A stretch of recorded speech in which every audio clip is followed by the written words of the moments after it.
할렐루야. 우리 예배의 문을 열어주신 주님께서 그와 같이 우리에게 하늘 문을 열어주실 것을 소망하며 주님께 영광 돌리며 주님을 의지하는 예배가 되기를 주의 이름으로 축원합니다. 오늘 우리에게 주신 이 말씀 가운데에서 우리 살아계신 하나님의 영광을 볼 수 있길 바랍니다. 이 성경 안에는 정말 수많은 사람들의 등장과 퇴장의 내용들이 기록되어 있습니다. 그런데 하나님이 그 사람들을 보실 때 주목하시는 것은 단 한 가지. 그 각 사람이 과연 하나님 앞에서 바른 길을 걷고 있는가? 하나님 앞에서 생명의 길을 걸어가고 있는가? 하나님 앞에서 진리의 길을 걸어가고 있는가? 그것만 주님은 주목하시고 살펴보신다는 것입니다. 오늘 등장하는 이 사울이라고 하는 사람은 하나님 앞에서 너무나도 바르지 못한 길을 걸었던 사람입니다. 그런데 이후에는 하나님을 너무나도 기쁘시게 하는 그 바른 길을 누구보다도 잘 걸을 수 있었던 사람입니다. 그 인생 가운데 모든 것이 다 대변혁의 역사가 일어나서 그 악한 길에서 돌이켜 생명과 진리의 바른 길로 갈 수 있었던 이 사울의 그 놀라운 회심의 이야기가 오늘 본문에 담겨 있는 것입니다. 사울이 어떤 사람입니까? 우리가 사도행전 7장을 한 20번이 넘게 살폈는데 그 마지막 부분에서 스데반이 죽는 순간에 사울이 한번 잠깐 등장했었죠. 스데반을 돌로 쳐 죽이려고 했던 사람들이 자기들의 옷을 벗어서 사울이라고 하는 청년 발 앞에 놓으니 그랬어요. 그리고 스데반이 죽임당함을 사울은 마땅하게 여기더라. 그렇게 성경은 말씀하고 있습니다. 그런데 그 사울이 스데반 죽이는 사람들 그 옷이나 맞고 그렇게 뒤에서 그렇게 그것을 동조했던 수동적인 사람이 아니었죠. 누구보다도 앞장서서 예수 믿는 제자들을 남녀를 막론하고 잡아다가 옥에 가두었던 그런 사람입니다. 오늘 본문도 1절, 2절 보면 동일하게 그와 같은 모습이 나타나고 있습니다. 읽겠습니다. 사울이 주의 제자들에 대하여 여전히 위협과 살기가 등등하여 대제사장에게 가서 다메섹 여러 회당에 가져갈 공문을 청하니 이는 만일 그 도를 따르는 사람을 만나면 남녀를 막론하고 결박하여 예루살렘으로 잡아오려 함이라 그랬어요. 여기서 주의 제자들에 대하여 여전히 위협과 살기가 등등했다 그랬어요. 여전히 그랬다. 여전히. 여러분, 여전히라고 하는 이 헬라어 단어는 중단하지 않고 멈추지 않고 끊임없이 끈질기게 그 일을 감당했다는 것입니다. 여러분 삶에 있어서 어떤 일을 할 때 중단하지 않고 끊임없이 멈추지 않고 하는 일이 있다면 그것이 무엇이겠습니까? 우리는 다 하다 말다 해요. 근데 한 가지가 딱 있습니다. 무엇이죠? 숨 쉬는 거예요. 숨 쉬는 거예요. 이게 말장난이 아니라 성경 기자 누가는 그 단어를 여기다 집어넣었어요. 위협과 살기가 등등하니, 이 등등하니라는 헬라어 단어가 숨쉬다라는 단어예요. 그래서 영어 성경으로 보면은 still breathing이라고 되어 있어요. 그러니까 내가 숨을 마시고 내뱉는 것처럼, 숨 쉬는 것처럼 주 예수의 제자들을 죽일 마음으로 가득했다라는 거예요. 얼마나 생생한 표현입니까? 숨을 내쉬고 마시고 내쉬고 마시면서 이 사람들을 내가 반드시 죽이리라. 여러분, 숨 안 쉬면 어떻게 됩니까? 숨 안 쉬면 죽죠? 죽습니다. 내가 이 일을 하지 못하면 내가 죽는 것과 같다라고 하는 그런 결단의 사람이었습니다. 이 사람들 죽이는 것이 나의 사명이고 나의 호흡이고 나의 존재라고 그렇게 말했던 사람이 사울이라는 사람이에요. 얼마나 무섭습니까? 그렇게 적극적으로 열정적으로 교회를 잔멸하려고만 했던 것이 아니라 이 사람은 굉장히 체계적인 사람이고 굉장히 철두철미한 사람이었습니다. 왜냐하면 그냥 가면은 좀 어려움을 당할 수 있으니까 대제사장에 가서 이 사람들을 결박할 수 있는 공문서를 가지고 왔다 그랬어요. 이게 뭡니까? 체포영장을 가져왔다는 거예요. 이 사람 혼자 들어가면은 힘이 없죠. 그러니까 이 체포영장을 가져가서 예루살렘 그 공의 무서운 권위자들과 함께 그 다메섹으로 갔던, 철저하게 계획하고 준비할 줄 아는 무서운 사람이었다는 것이. 무엇이 사울로 하여금 이렇게 예수 믿는 사람을 잡아다가 옥에 가두고 결박하고 죽이려고 하는 마음으로 그렇게 호흡하게 만들었는가? 무엇이 그를 그렇게 만들었습니까? 그 안에 있는 믿음이 그를 그렇게 만든 것입니다.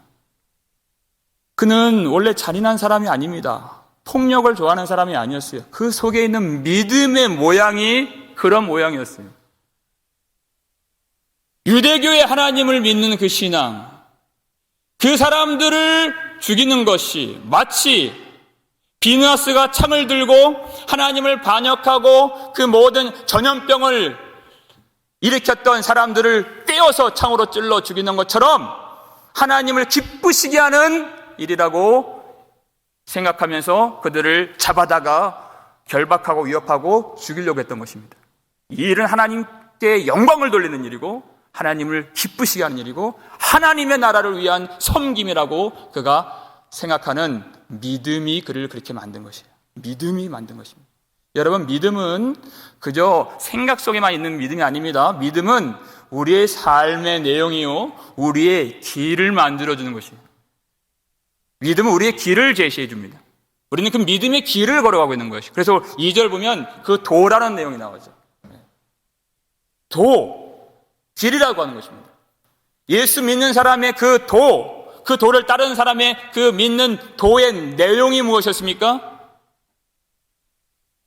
예수 믿는 사람이 그 믿는 그 믿음의 도의 내용은 그 나사렛 예수가 바로 하나님의 아들이시요, 죽으셨다가 부활하신 영광의 주님이시요, 구약의 많은 선지자들이 말씀했던 메시아가 되시고 구원의 주님이 되신다는 것입니다.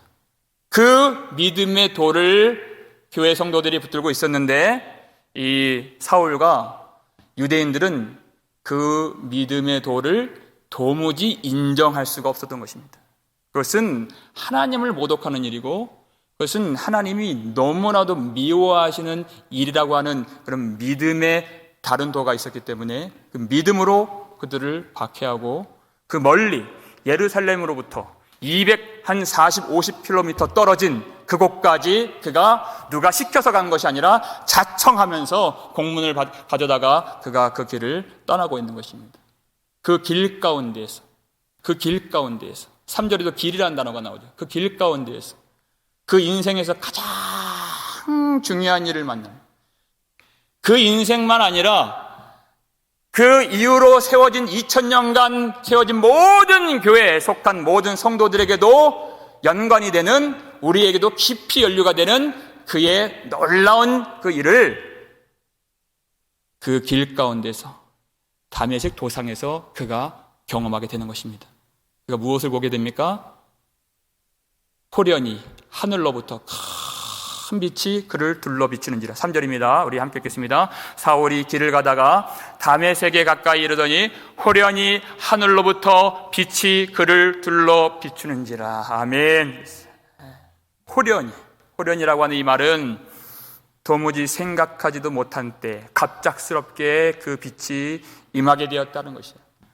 여러분, 이 일이 얼마나 중요한가? 사도행전에서 이 본문 말고 2번이나 더 이 내용을 언급하고 있죠. 그때마다 이 빛을 뭐라고 설명하냐면, 여기서는 하늘로부터 빛이라고 되어 있잖아요. 그런데 22장을 보면은 큰 빛이 임했다 그랬어요. 그런데 또 26장에 가게 되면은 그것은 해보다 더 밝은 빛이 임했다 그랬어요. 그런데 그 뒤에 보면은 이 사울이 언제 어느 시각에 이 빛을 보게 되었는지를 말해주고 있는데, 정오쯤 되어서 이 빛을 보게 되었다 그랬습니다. 여러분, 정오는 해가 가장 찬란하게 비치는 때입니다. 그런데 그 밝은 그 햇빛 앞에 어떤 어둡지 않은 그런 빛을 비쳤다면은 그것은 티도 나질 않습니다. 근데 얼마나 밝은 빛인지, 그 밝은 태양의 빛조차도 어둡게 만들 수 있는, 그 빛을 덮을 수 있는 도무지 이 땅에서는 발견할 수 없는 그 밝고 찬란한 그 큰 빛이 갑자기 호련히 예기치 못한 순간에 사울을 둘러 비치게 되었다는 것이에요. 너무나도 이 감격스러운 이 빛이 비추는 이 순간, 갑작스럽게 만나는 이 빛. 여러분, 길을 가다가 이 빛을 보니까 그가 어떻게 되었다 그랬습니까? 그가 땅에 엎드러져 그랬어요. 엎드러져. 이 엎드러졌다는 이 말은 그가 가다가 가는 길을 멈췄다는 것입니다. 중단했다는 것입니다. 여러분, 사울이 어떤 사람이죠? 한번 뜻을 세우면 절대 멈추는 법이 없는 사람입니다. 왜냐하면 하나님을 섬기고자 하는 믿음이 그를 그렇게 뜨겁게 만들었기 때문에 절대 그는 포기하거나 중단하지 않는 사람이었어요. 그런데 무엇이 그의 길을 가는 것을 멈추게 만들었습니까? 바로 주 예수 그리스도의 빛이 비추니 그를 중단하게 만들었다는 것입니다. 예수의 빛은 바로 그와 같은 능력에 비친 것입니다. 우리가 잘 알지 못하고 미련한 가운데 행하고 어리석은 인생을 살아갈 때 도무지 내 힘 가지고는 그것을 끊을 수가 없어요. 멈출 수가 없는 것입니다. 그 끝이 낭떠러지이고 파멸이고 멸망이고 심판으로, 그 아무리 말을 들어도 나는 능력이 없습니다. 근데 주 예수의 빛이 그를 강하게 둘러 비출 때 그가 그 빛 앞에서 그 길을 멈추게 되고 그 빛 앞에서 엎드러지게 된 것입니다. 우리는 이 빛을 받아야 돼요. 나의 의지로 할 수 있는 일이 아니기 때문에 그렇습니다. 나의 생각으로는 나를 고칠 수가 없기 때문에 그렇습니다. 반드시 이 빛을 받아야지 우리가 생명의 길로 갈 수 있도록 멈춰설 수 있고 돌이킬 수 있는 은혜가 임한다는 것입니다. 무엇이 우리를 멈추게 할 수 있는가? 무엇이 죄를 버리게 할 수 있는가? 무엇이 그를 돌이키게 할 수 있는가? 요한이 말했잖아요. 이 생명은, 이 예수 그리스도는 사람들의 빛이라 그랬어요. 말씀으로 빛을 비춰주시면, 예수 그리스도의 말씀이 우리에게 빛으로 비춰지면 그 속에서 예수 그리스도의 그 영광을 아는 그 빛의 힘으로서 오직 주님을 따라갈 수 있는 힘이 임한다는 것입니다. 여러분, 해보다 더 밝은 빛이 임했는데 무엇이 보이겠습니까? 엎드러질 수밖에 없는 거예요. 그가 가려고 했던 다메섹 길이 보이지 않습니다. 나중에 8절 보니까 그가 아무것도 안 보이는 상태에서 사람의 손에 이끌려서 그가 성에 들어가잖아요. 아무것도 안 보이는 거예요. 내가 가려고 했던 길이 안 보이는 것입니다. 어떤 사물도 안 보이는 것입니다. 사람도 안 보이는 것입니다. 내 길이 안 보이는 것입니다. 그게 예수 그리스도의 영광이 임하는 사람의 그런 고백인 것입니다. 아무것도 안 보이고 예수 그리스도의 그 밝은 빛밖에 안 보이는 것입니다. 그래서 예수님이 나의 길이요, 예수님밖에 안 보이니까 그래요. 나의 진리요, 나의 생명이라고 우리는 고백할 수밖에 없는 것입니다. 오직 주님만 보이는 그 인생. 왜 우리를 예배로 다시 불러주셨습니까? 예수 그리스도의 생명의 말씀을 통하여서 그 빛을 보라고 우리를 불러주신 것입니다.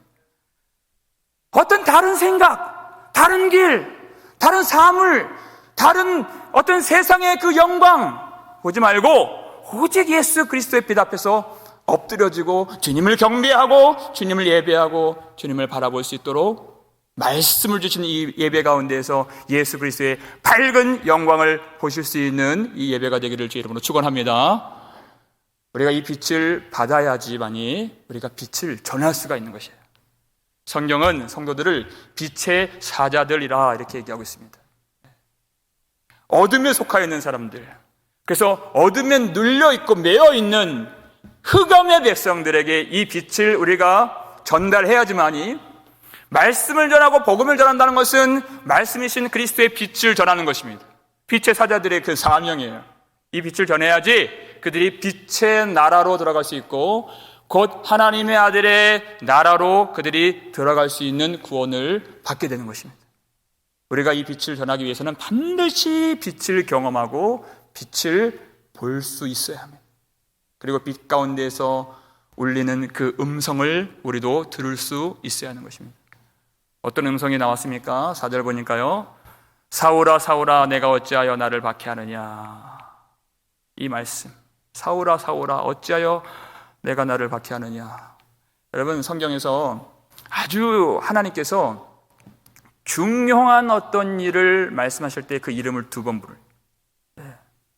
불꽃, 그 떨기나무 불꽃 가운데에서 모세를 부르실 때 모세야 모세야, 아주 중대한 일을 말씀하시고 하나님의 계획의 그 구원의 사역 가운데에서 아주 중요한 사명을 맡겨주시고, 그리고 그가 아주 사망의 잠을 자고 있는데 그를 깨워주실 때 그의 이름을 2번 부르십니다. 신약에서는 딱 2명을 이렇게 불러주셨어요. 시몬아 시몬아, 사울아 사울아. 이 2번 외에는 없어요.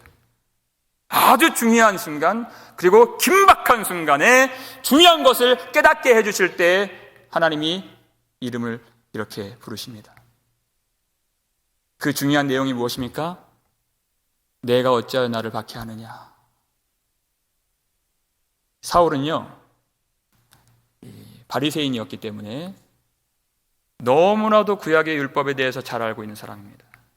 하나님이 사람을 어떻게 부르시고, 아브라함아 아브라함아, 모세야 모세야, 사무엘아 사무엘아, 이렇게 다급하게 이렇게 부르시는 그 내용을 너무나도 잘 알고 있는 사람이에요. 그래서 사울이 사울아 사울아 이렇게 부르시는 그 밝은 빛 가운데에서 임재하시고 말씀하시는 그분이 누구인지를 알았습니다. 그래서 5절 보니까 주여 이렇게, 주여 이렇게 불렀어요. 사울이 말하는 주여는 누구입니까? 하나님이에요. 하나님. 그가 섬기는 하나님, 나의 주인 되시고 오로지 우리가 충성해야 되는 그 하나님, 그가 주여 이렇게 부른 것이에요. 그런데 너무나도 충격적이게도 하나님께서 말씀하시는 내용이 사울아 사울아 내가 어찌하여 나를 박해하느냐. 나는 주님을 잘 섬긴다고 생각했는데, 이것이 주님을 기쁘시게 하는 일이라고 생각했는데, 내가 이 기독교인들을 잡아다 죽이는 것이 마치 예후가 그 이세벨과 그 아합의 70 왕자를 죽이는 그 사명을 감당했던 것처럼 이것이 하나님의 뜻인 줄 알았는데 하나님의 판단은 전혀 다른 것입니다. 어찌하여 내가 나를 박해하느냐 하신 것입니다. 그리고 사울은 기독교인들, 예수의 도를 따르는 주의 제자들을 박해했습니다. 그런데 하나님의 말씀은 어찌하여 내가 나를 박해하느냐. 하나님은 교회를 자신과 동일시하셨다는 것입니다. 너무나도 충격적인 말씀.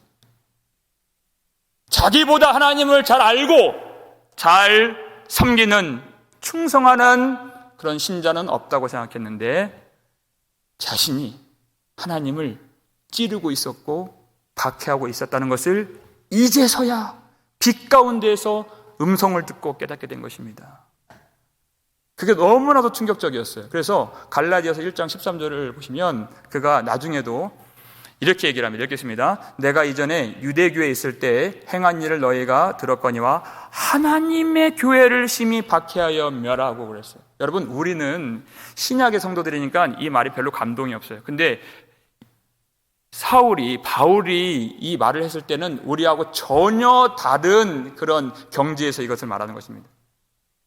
유대교의 하나님밖에 몰랐어요. 교회는 그저 멸해야 하고 죽여야 하고 옥에 가둬야 하고 없어져야 하는, 박멸해야 하는 그런 교회인 줄 말하는데 하나님의 교회라는 거예요. 하나님의 교회. 하나님의 교회. 이 교회를 하나님이 그렇게 사랑하신다는 것입니다. 사도행전 20장 28절을 보니까요, 뭐라고 말씀하냐면 십자가에서 피 흘리신 분은 예수님이시잖아요. 그런데 사도 바울이 이렇게 얘기하는 거예요. 하나님이 자기 피로 사신 교회를 돌보게 하셨느니라 이렇게 얘기합니다. 하나님이 이 교회를 얼마나 사랑하시, 하나님이 피를 흘리셔서 이 교회를 사신 하나님.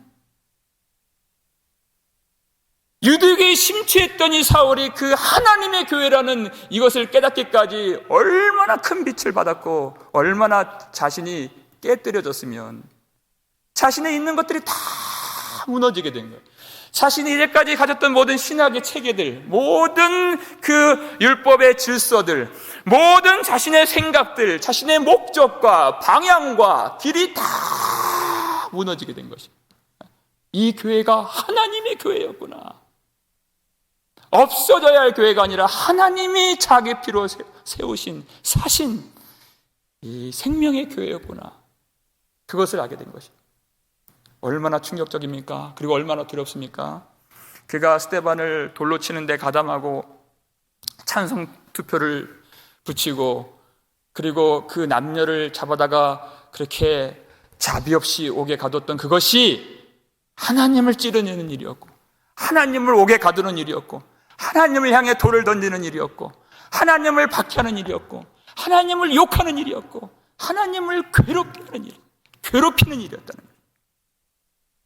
그 전에는 몰랐습니다.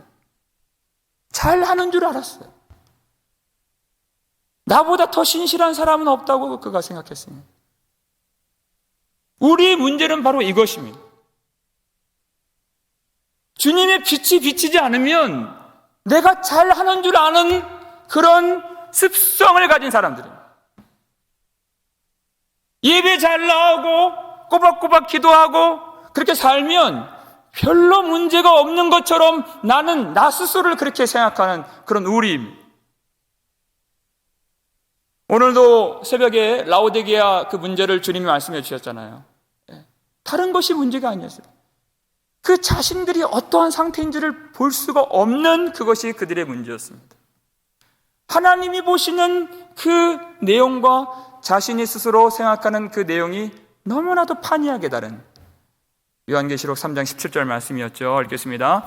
내가 말하기를 나는 부자라 부요하여 부족한 것이 없다 하나 내 곤고한 것과 내 가련한 것과 내 가난한 것과 눈먼 것과 벌거벗은 것을 알지 못하는도다 그랬어요. 주님이 알려주시지 아니하셨더라면 절대 알 수가 없는 내용이에요. 여러분, 부자가 무엇입니까? 나는 부자라 부요하여 부족한 것이 없다. 내가 주님을 섬기는 그 행위와 내가 붙들고 있는 나의 의로 말미암아 마음이 벌써 부유해진 것이, 부유하다는 건 뭐냐면 부족한 것이 없다, 더 필요한 것이 없다. 그러니 기도가 나오겠습니까? 여러분, 부자들은 기도를 못합니다.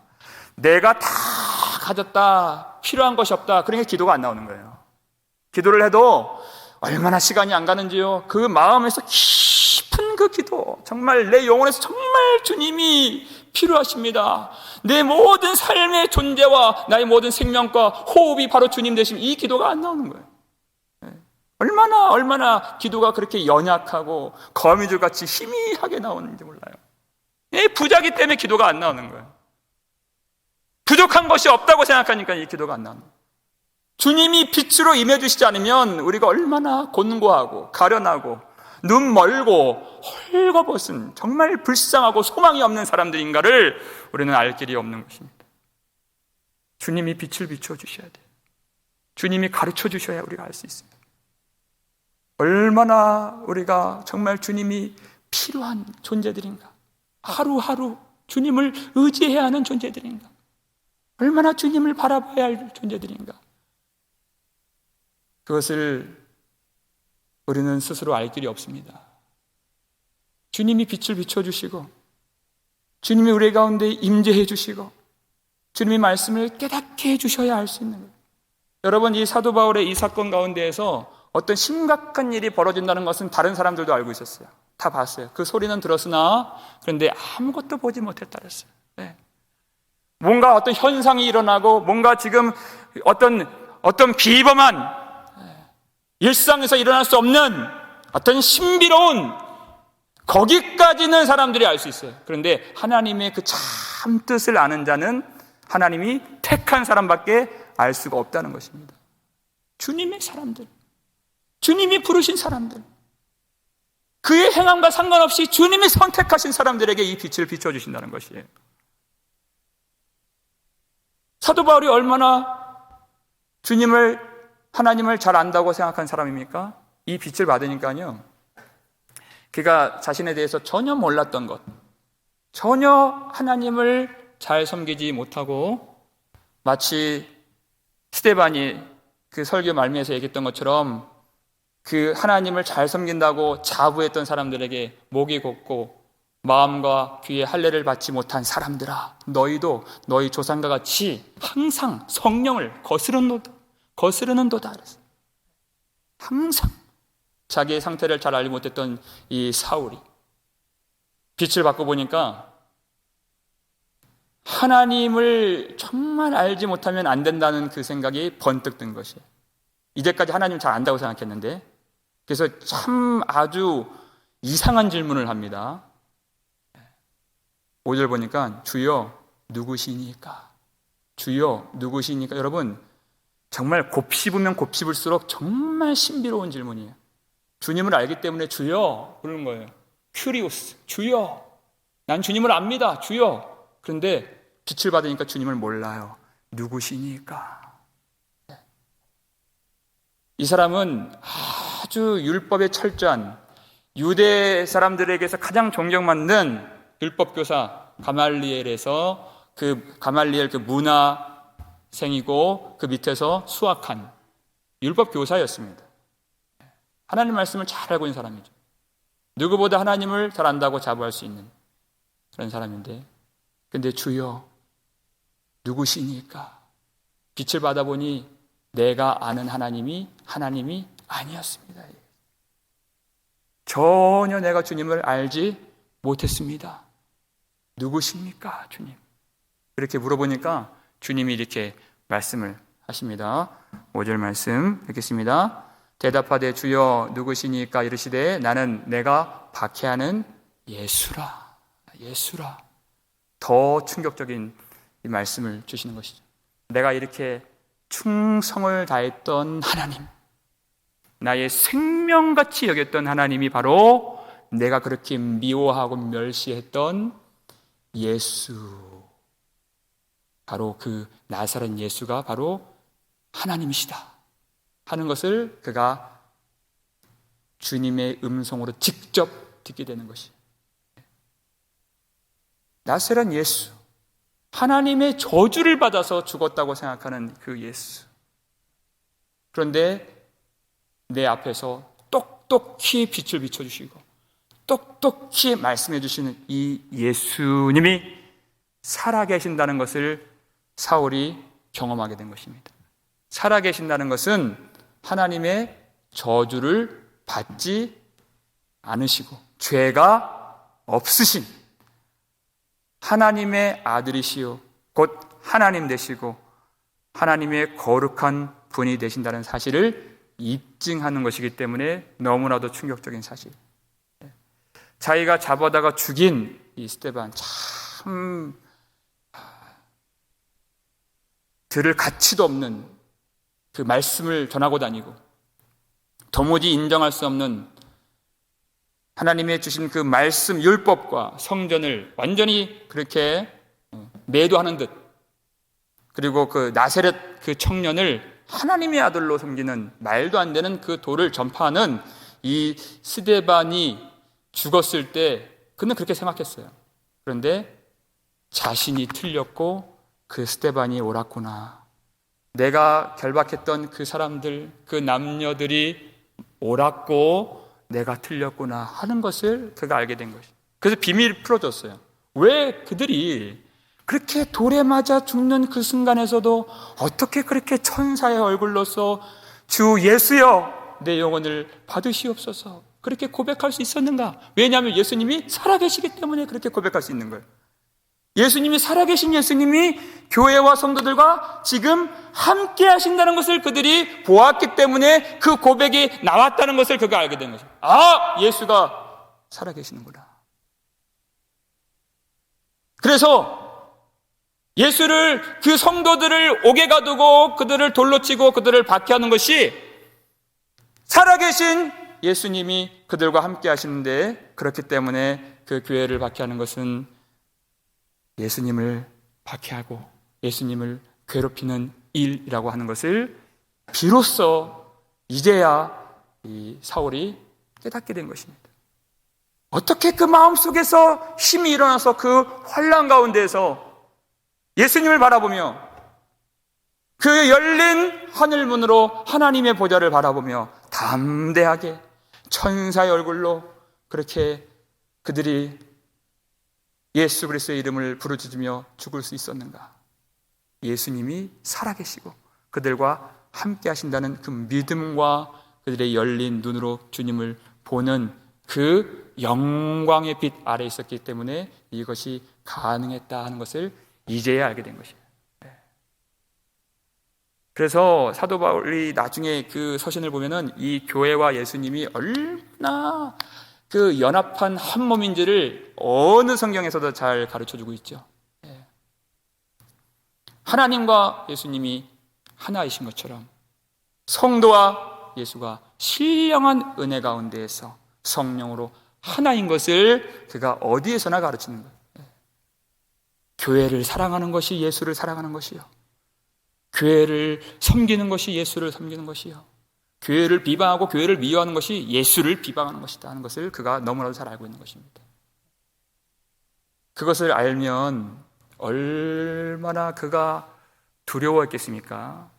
킹 제임스 버전을 보면요, 그가 떨며 그가 놀라며 이르되 이런 말씀이 나와요. 얼마나 두려워. 그렇게 하나님을 그가 박해를 했는데요, 오히려 하나님을 섬긴다고 했던 그 모든 일들이 하나님을 찌르는 일이 되었는데 얼마나 그가 두렵고 그리고 절망했겠습니까? 얼마나 낙심되었겠습니까? 그런데 주님이 그를 일으켜 세워주십니다. 6절 말씀 함께 읽겠습니다. 너는 일어나 시내로 들어가라. 내가 행할 것을 내게 이를 자가 있느니라 하시니. 아멘. 주님이 그가 완전히 잘못된 길을 간 것을 꾸짖고 책망하시고 심판하시기 위해 오신 것이 아니라 그를 고쳐 바로 잡아주시기 위해서 오신 주님이십니다. 긍휼의 아버지, 긍휼이 많으신 목자 예수 그리스도께서 일어나라, 일어나라, 그에게 위로를 주시고 그에게 깨우침을 주시고 일어날 수 있는 힘을 주시고 격려를 주셔서 내가 행할 것을 내게 이를 자가 있느니라, 그의 갈 길을 지도해 주시는 주님. 여러분, 사도 바울이 얼마나 주도적으로 적극적으로 자기 인생에서 자기가 그렇게 자청하면서 열심을 다해서 그렇게 살았던 인생입니까? 그런데 이제는 예수 그리스도의 그 해보다 더 밝은 큰 빛을 보고 난 후에는 그가 주님께 이렇게 끌려가는 인생이 되는 거예요. 너에게 무엇을 가르쳐 어떻게 행할지를 가르쳐 줄 자를 내가 너에게 붙여주리라, 거기에 있으리라. 그는 그 사람 만나기까지 가만히 있어야 돼요. 자기의 생각에, 자기의 의지로, 자기의 열심으로, 자기가 주도적으로 자기 인생을 그렇게 끌고 갔던 인생인데 주의 말씀이 임하면 그는 이제 움직여야 되는. 믿음이 바로 무엇입니까? 주님 말씀하시면 내가 나아가는 겁니다. 주님이 가라, 가는 거예요. 주님이 멈춰서라, 멈춰서는 거예요. 그것이 우리의 믿음의 내용인 줄 믿으시길 바랍니다. 그와 같이 그가 다메섹에 들어가긴 들어갔어요. 근데 그의 계획과 그의 목적은 무엇이었죠? 주의 제자들을 결박하기 위해서 그가 들어갔던 것입니다. 가고자 했던 것입니다. 그런데 그의 계획이 다 무너지게 되었어요. 그 길도 찾을 수 없어서 떠듬떠듬 다른 사람의 손에 이끌려서 그렇게 끌려가는 인생. 이제는 큰 빛을 보고 나의 의지로 가는 인생이 아니라 예수 그리스도의 말씀으로 끌려가는 인생이 되었다는 것입니다. 내 계획, 나의 의의, 나의 영광을 성취하는 그 길이 아니라 이 다메섹 땅에서 주의 말씀의 빛에 사로잡혀서 오직 예수 그리스도의 계획이 이루어지는데 쓰임받는 택한 그릇이 되는 놀라운 그 회심의 이야기가 바로 이 사울의 이 오늘 본문의 이야기인 것입니다. 내 계획이 이루어지도록 주님은 내버려 두지 않으십니다. 어느 순간 호련히 내가 알지 못하는 그때 주님이 임하여 주셔서 내 생각, 내 계획 다 주님이 무너뜨려 주시고 오직 예수 그리스도의 그 계획으로만 우리를 집어넣어 주시고 우리를 인도해 주시고 그 영광을 주님과 함께 볼 수 있도록 우리에게 생명의 빛을 비춰주시는 주님이 얼마나 긍휼이 많으신 주님이십니까? 그를 내치지 않으시고 정말 끝간데 없이 하나님을 배역하고 그 무지함과 어리석음 속에서 하나님을 박해했던 이 사울을 주님이 얼마나 긍휼히 여겨주셨습니까? 여러분, 우리 중에 주님을 비방하지 않았던 사람이 누가 있습니까? 주님을 대적하지 않았던 사람이 누가 있습니까? 성령을 거슬러 살지 않았던 사람이 누가 있습니까? 내 죄로 예수님을 십자가에 못 박지 않았다 말할 수 있는 사람이 누가 있겠습니까? 우리는 다 비방자요, 회방자요, 우리는 폭행자이고 예수님 십자가에 못 박은 살인자인 것입니다. 그럼에도 불구하고 긍휼이 많으신 우리 구주 예수께서 우리를 꾸짖지 아니하시고 다만 불쌍히 여기시고 하나님이 세상을 이처럼 사랑하사 독생자 예수를 우리에게 빛으로 보내주신 그 은혜와 사랑이 우리 가운데 있어 주님을 알게 된 것입니다. 얼마나 놀라운 은혜입니까? 여러분, 이 시간에 우리가 참 예수 그리스도의 그 빛을 더 밝게 볼 수 있는 밤이 되기를 주의 이름으로 축원합니다. 이 빛을 봐야 우리가 가던 길에서 멈춰설 수 있습니다. 내 생각의 길, 내 계획의 길, 내 그런 꿈의 실현의 길에서 멈춰서서 주님께로 참으로 돌이킬 수 있는 그 힘을 얻을 수 있는 것이. 특별히 이 팬데믹 상황에서 우리가 참 주님께 잘하고 있다, 그렇게 착각할 수 있는 너무나도 좋은 시기입니다. 하지만 우리에게 빛을 비춰주시면 그 실체를 볼 수가 있는 것입니다. 여러분, 온라인으로 예배를 드리는 것이 얼마나 우리가 깨어 있어야 할 일입니까? 얼마나 깨어 있어야 됩니까? 현장에서 예배를 드려도 항상 밤낮 하루 12번 넘어지는 우리인데 그렇게 아무것도 안 하는 것이 그렇게 정상처럼 되어진 이 시대, 교회 예배당에 가지 않는 것이 일반화된 이 시대에 얼마나 우리가 깨어 있어야 되겠습니까?